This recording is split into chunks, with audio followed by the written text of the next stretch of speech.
السلام علیکم، یاسین آپ کے ساتھ حاضر ہے ڈیلی مارننگ بریفنگ میں۔ آج اس ہفتے کا 4تھ ورکنگ ڈے جمعرات کا دن ہے اور آج 1 ستمبر اس مہینے کا پہلا دن شروع ہو گیا ہے۔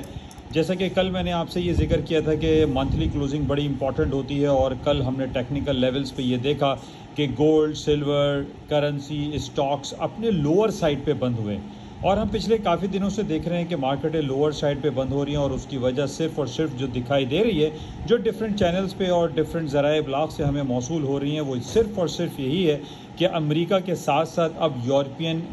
سینٹرل بینک نے بھی شرح سود میں اضافے کا عندیہ دے دیا ہے، جس کی وجہ سے اوور آل مارکیٹیں ڈاؤن سائڈ پہ جا رہی ہیں۔ بہرحال آج پاکستان کے حوالے سے کچھ ہم تفصیلی باتیں کرتے ہیں اپنے پلیٹ فارم yasinanalysis.com پر، جو کہ ایک ویب پیج ہے، اور میری آپ تمام لوگوں سے گزارش ہے کہ اس ویب پیج کو آپ جوائن کریں، تاکہ جو بھی امپورٹنٹ نیوز آرٹیکلز ہوتے ہیں، ٹیکنیکلٹیز ہوتی ہیں، یا ویڈیو کلپس ہیں، یا ٹیکنیکل گراف چارٹس ہیں، وہ آپ کو آسانی سے میسر آ سکیں۔ تو آج پاکستان میں بڑی خوشی منائی جا رہی ہے، خاص طور پہ IMF کی طرف سے $1.16 بلین کا بیل آؤٹ پیکج پاکستان کو ریسیو ہوا ہے۔ لیکن دوسری طرف ہم یہ دیکھ رہے ہیں کہ جو پازیٹیوٹی آنی چاہیے تھی کہ ڈالر کی مارکیٹیں ڈاؤن ہو جاتی ہیں، وہ نہیں ہوئی، اور اسی طریقے سے اس کی جو دوسری باتیں کی جا رہی ہیں کہ پاکستان میں جو ریسنٹ فلڈس آیا ہے، بلوچستان میں، سندھ میں اور پنجاب کے علاقوں میں جو سیلابی ریلے آئے ہیں، جس کی وجہ سے بہت زیادہ تباہ کاریاں ہوئی ہیں، اور یہ کہا جا رہا ہے، ہمارے مفتاح اسماعیل صاحب جو کہ وزیر خزانہ ہیں، انہوں نے کہا ہے کہ پاکستان کے ایکسچیکر کو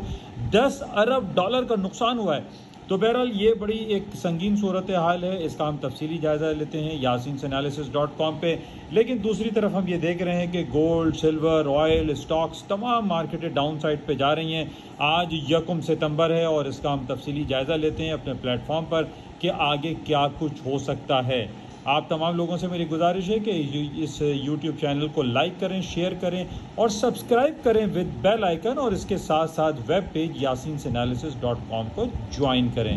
تھینک یو، خدا حافظ۔